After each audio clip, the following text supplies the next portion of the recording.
Hi beautiful community, and happy full moon in Scorpio on Tuesday, April 23rd at 4:49 p.m. Pacific time. We welcome in this full moon in Scorpio. Now this is our first full moon after our eclipse cycle in Aries and Libra, and I don't know about you, but this eclipse cycle may have brought up some areas of life, some relationships, some situations where we need to let go, things that weren't resonant with us and our true path anymore.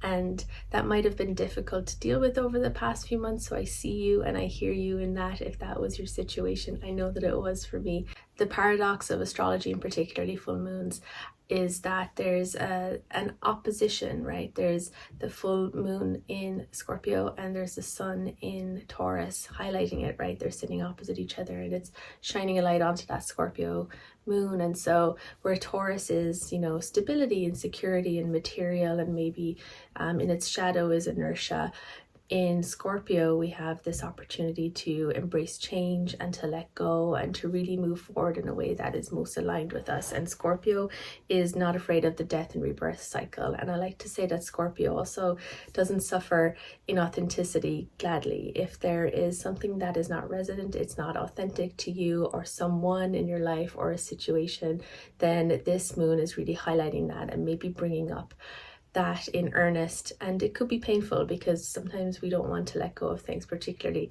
depending on what's on our chart and how this moon interacts with our chart.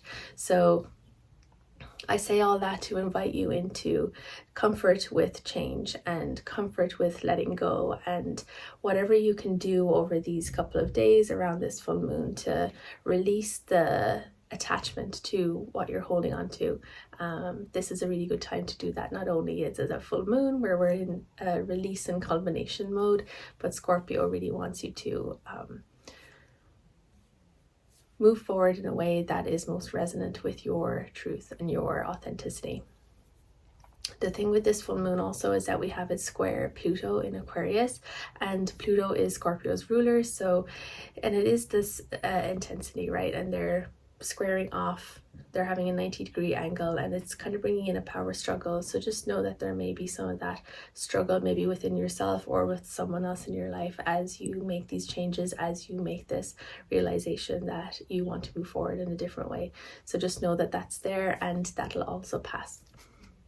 I'm going to draw us a card from the She-Wolf Tarot deck by Devaney Amber Wolf. This is it here, and I'm going to allow this card to be a message for the collective, for whoever's watching this video, as guidance for this particular full moon. And we have 4 swords. So immediately I feel like this is bringing in this letting go energy, almost like the grief of what we are holding on to and how we need to let go.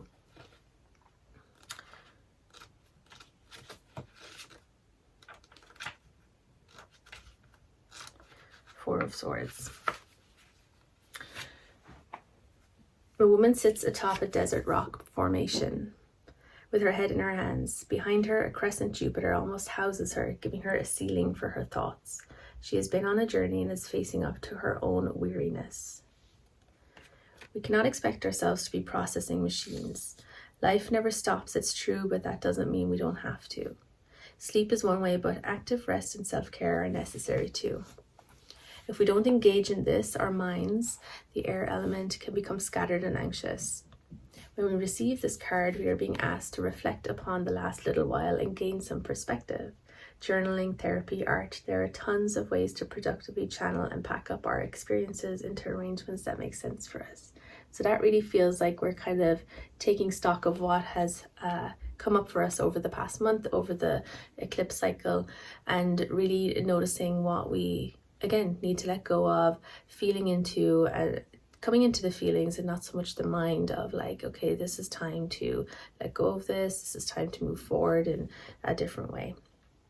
The shadow side of this card, perhaps an agreement was reached between 2 parties, but one party didn't actually feel good about it. And so we are back to the beginning. Sometimes there is pressure to say yes when we don't actually mean it, which creates a chasm to fill later. Conversely, we may also be insistent upon maximizing our output at this time, and we should be slowing our momentum. In any case, we should listen to our gut instinct and heed all warnings accordingly. So that also feels quite Scorpio, that we're, tuning into our gut and also making sure that we're using the information that we see in front of us to make our decision, whether it's conscious information or not. The mantra for this card is reflection is just as important as action. Reflection is just as important as action. That's it for your full moon in Scorpio. Wishing you all the best and all the peace with this full moon, and I'll see you next time for our new moon video. Take care.